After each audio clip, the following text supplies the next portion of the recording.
Welcome, LAVI family. We're so excited to be with you through this new dynamic, this podcast. Now, we're going to have conversations with friends, pastors, preachers, entrepreneurs, all kinds of people. And we want you to learn from their experiences, from everything that they have to offer and bring to the table. And today, I have a great friend of mine, Daniel Maya. We're so excited. Honestly, bro, I'll tell you this before you jump into whatever you have to share with us. When we were here, we were actually in the same generation. We graduated together. When they would give opportunities to students to preach, you were one of my favorite preachers, bro. I tell you that. We were roommates, and so man, we have gone through a lot together. Yeah. Yeah, in the past decade. Man, it's been a while, Agreed. huh? Yeah, that's funny because before I came to LABI, I had never preached before. My first sermon was when I was out here. Yeah, and I And think it was your honesty. yeah, The reality was your honesty. It was not even about your skills as a hmm communicator. It was yeah, your honesty that kind of captured my attention. I was like, man, that guy is real. right. So I really enjoy you preaching. One time you were coming from work, hmm and you came straight with your AutoZone, Yeah, I think, shirt, and you yeah, came straight to the stage, and you actually preached to us. I remember that. yeah, yeah. I remember that too. It, I didn't really have a lot of money when I came here, and so paying for LABI was I was taking it semester by semester. And I had a job. I worked at AutoZone, and I often missed things because of it. Like we had Christmas gatherings and stuff, and I Yeah, was at work, and so that would bum me out. But it definitely helped refine me in the process. mm, Because that time that I gave that devotional, I remember preparing it in my car during my lunch break at wow, AutoZone, wow, and God was speaking to me. I was having like God moments, like tears and everything in my car at AutoZone. yeah, But it was really coming from an area of brokenness because I felt like why did I have to go through this wow, when other people were getting scholarships yeah, and doing other stuff? But God always just reminded me that the process in itself was really the thing that I would never forget. wow, And that was part of my process. yeah, And so I had to go through that, and I don't regret it one bit. AutoZone definitely was part of my LABI experience, but yeah, I remember that, man. And then I remember coming here and giving that devotional, and it was one of the times, as a speaker, you have those moments where God's flowing in this place, yeah, you know yep. and because you're connected to him, they're connected to them. Yeah. Then this chapel is like a portal to For God. reals, yes. And then so that day the atmosphere was just different. Yeah. And so I could have said anything as long as that's what God wanted me to Yeah. say, and it would have really just impacted some people that day. So I'm thankful for that. Do I remember? It was great. It was a Yeah. great moment. And I mean, I'm not sure if this was one of your most memorable moments here in LVI, but hmm do you have one? Yeah. So um honestly, my most memorable moment, I think, for a fact, uh, is here in the chapel. It was our first college days. It was Um, only us. yeah, It was only us. Only there two people came, I think. there was the students and like three guests. These were the early, like, Yeah. poor bottom of the dirt days. Like we didn't have a budget. There was Yeah, no yeah, budget. You came for free, and that was it. yeah. And it was a triple preaching thing. Yeah. I think Pastor Chuck preached. Which was the campus pastor in that Uh-huh. time? He preached Thursday, and then Ruben preached Friday, and then Tommy preached Saturday, I think. Yeah, It was something like that. something in that range. But the Friday that Ruben preached, which is the campus pastor here Now, at yeah. LABI, he preached, and honestly, I can't, like, my most memorable sermon moments. often don't even remember what the message was. Like, Yeah. I just know that it was good and that God was speaking. And that day they brought us to the altar and we formed these circle prayer Yeah. groups. And I just remember the presence of God just boom. Yeah. Like Ruben was like, okay, God's gonna come down, and the moment he said that, it was like boom, like something different happened here, and that was when I was baptized by the Holy Spirit, and it Yeah. happened in this place. And I've had those moments where they pray for you, but they kind of push you back. Yeah. If you've been to church long enough, Yeah. you've had those moments. Yeah. This was not one of those. I just collapsed. Wow. I collapsed on the floor, and it was over there somewhere, and it was just different, man. Yeah. The one of the themes was we had this long paper on the wall where people were writing what they were called to be, Hmm. and I just remember knowing, like thinking, I don't know what I'm called to be. God Wow. told me to come here, Yeah. and I think that day God clarified to me that my ministry was pastoral at some level. Yeah. It hasn't been traditional by any sense to this day. Yeah.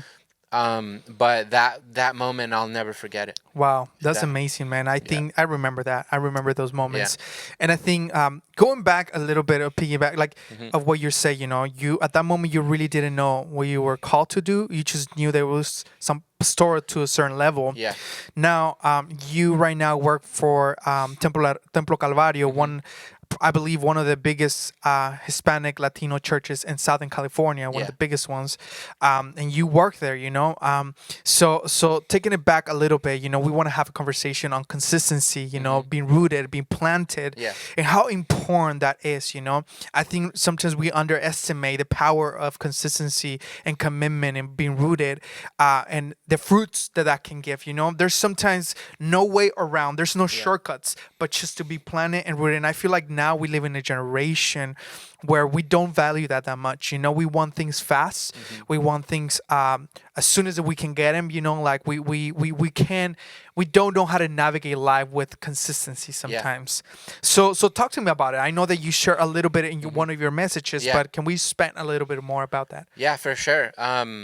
The funny thing is that both you and I, that was our first church when we were here. Yes. Because when we were students at LABI, they would send you to a church. Like, Yeah.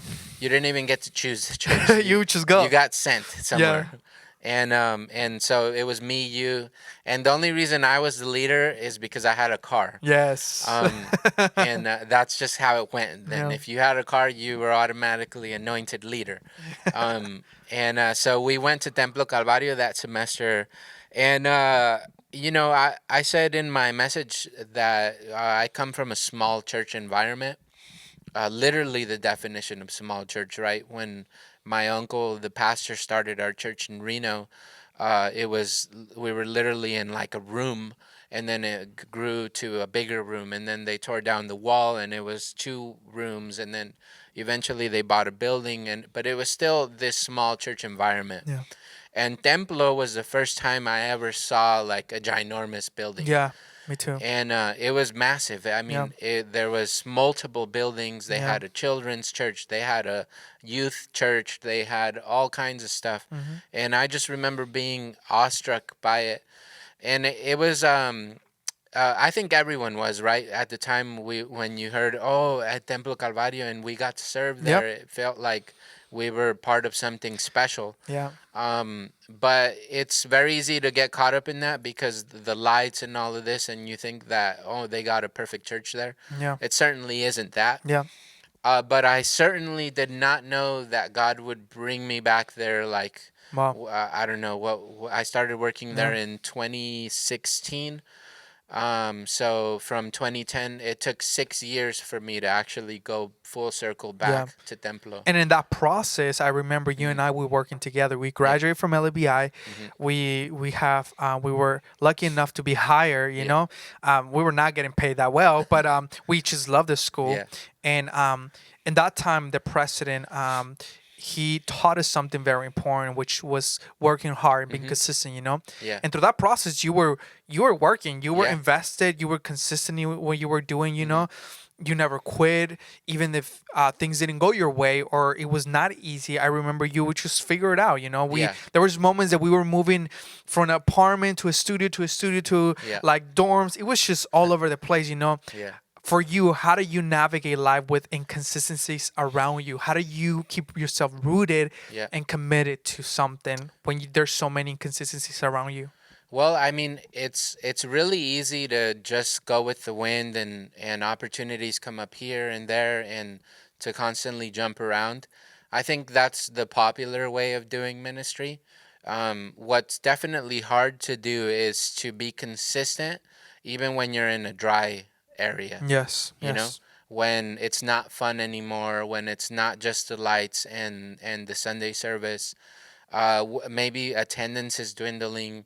When you have to go through those seasons, that's really being rooted, right? Yeah, yeah. It's easy to Yep. be in something when it's popular Oh, of and popping, course.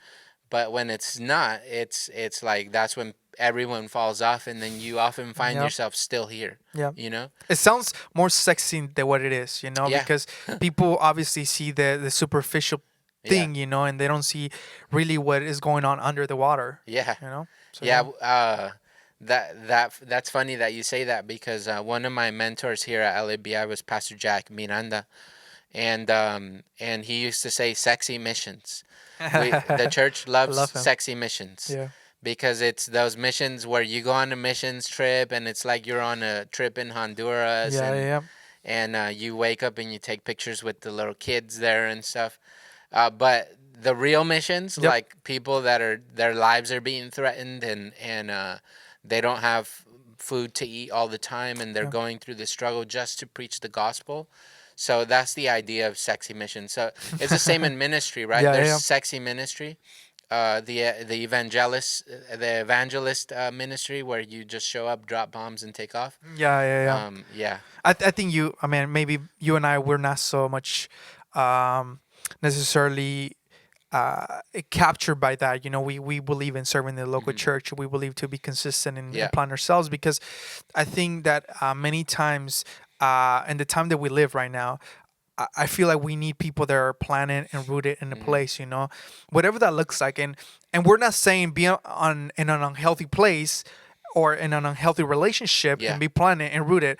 What we're saying is obviously you need wisdom, hmm, but at the same time, don't be misled by opportunities, doors, because soon enough you're gonna have to start making decisions, not even based on good or bad. You're gonna start making decisions based on like what is good and what is actually God called me to do in this season of my life. right, You know, right, and I think that many times, you know, I think we miss opportunities, we miss the development of character and maturity because we lack consistency and commitment and be rooted. What do you yeah. think?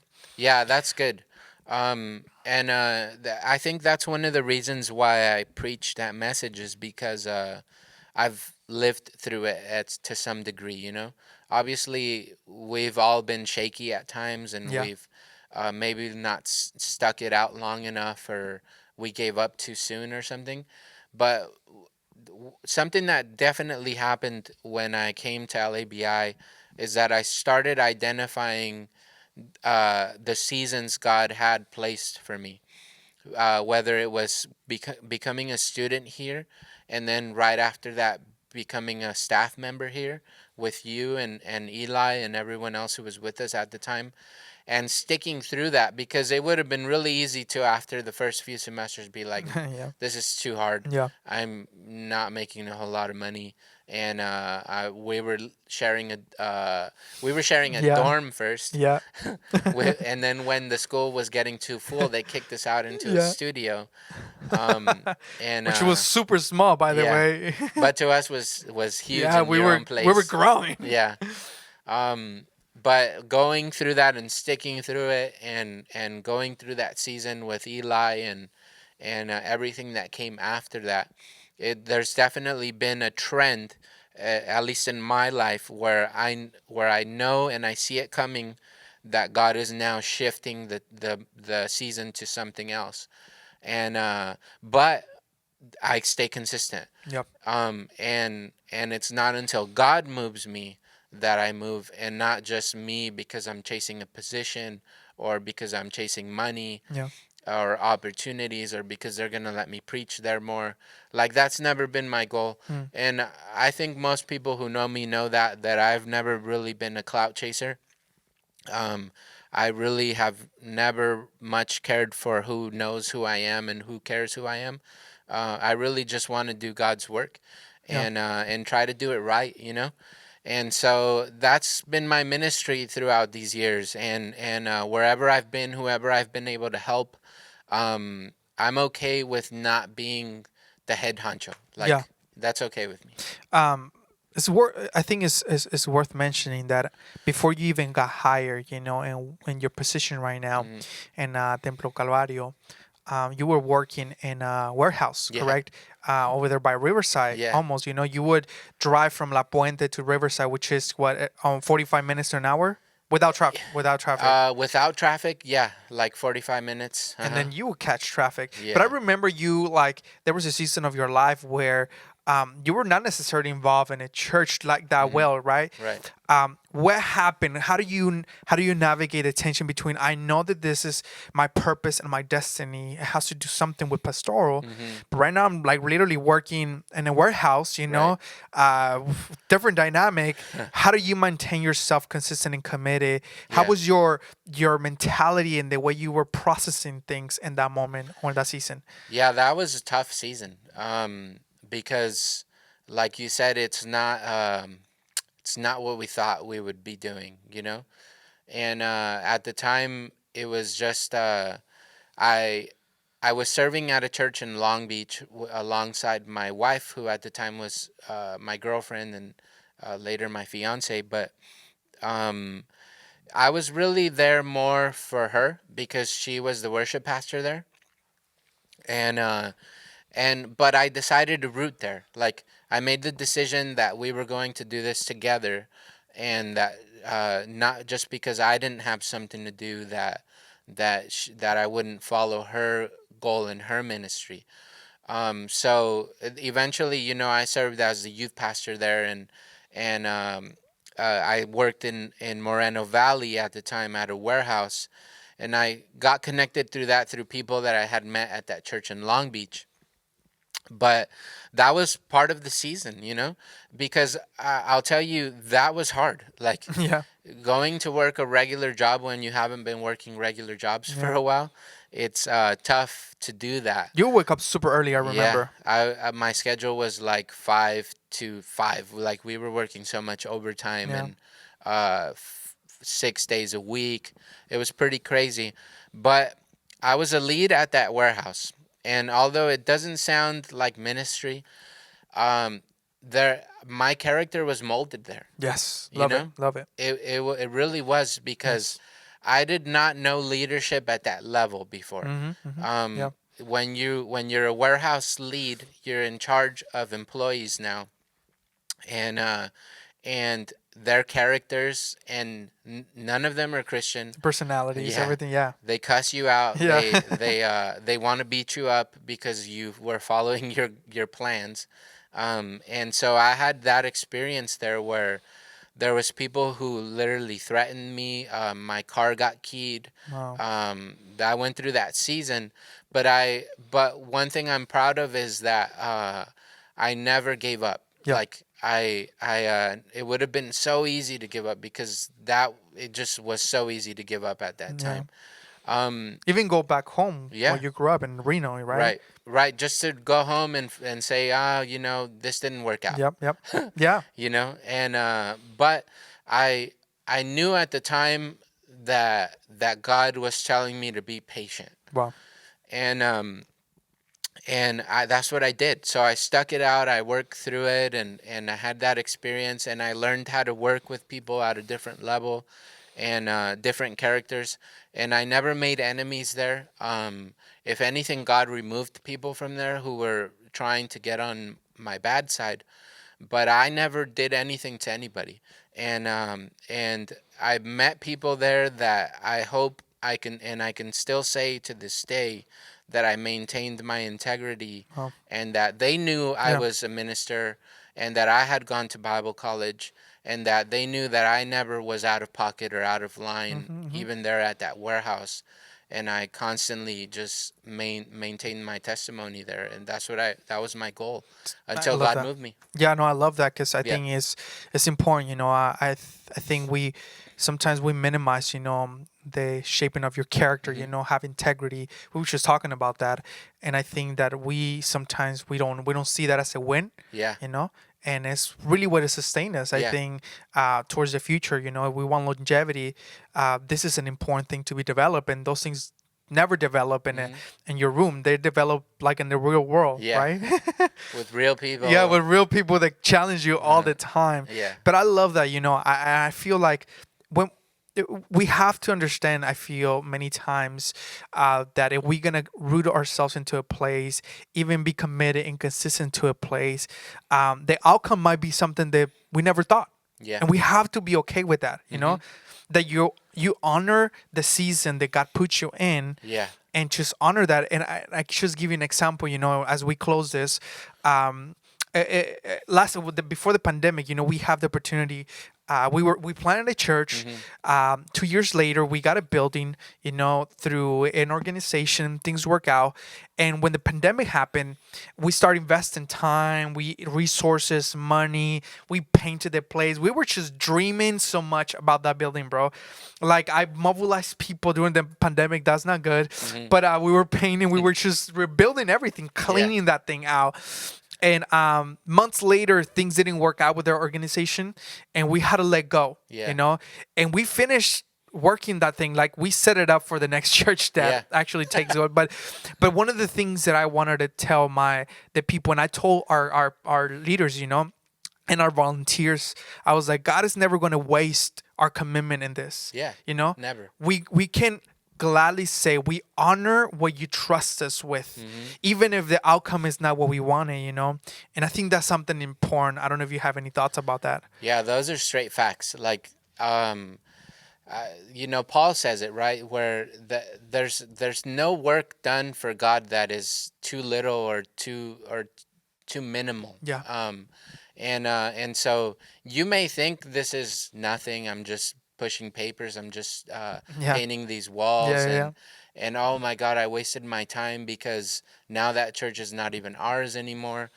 But what you don't know is that that's prepared you for the next season. Yes. Yes. And the next time you're in that position, you're gonna remember everything you went through there, and you know that you couldn't have done it if you hadn't gone through that. Yes. And that's the power of consistency. Yes.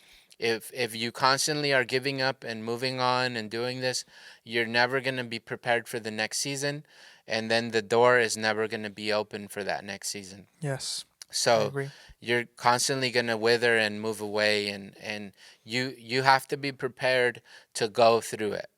Yeah. That's it. Facts. Like, no matter what comes, no matter how hard it is, suck it up, make it work, Yeah. and uh, obviously, don't stay in a toxic Yeah. environment, anything like that. Yeah. But as long as you're connected to God and you two are on the same page, Yeah. and God's telling you, be patient, it's coming, it's gonna happen. Eventually, that thing will come, and then you'll be doing something that you like to do, Yeah.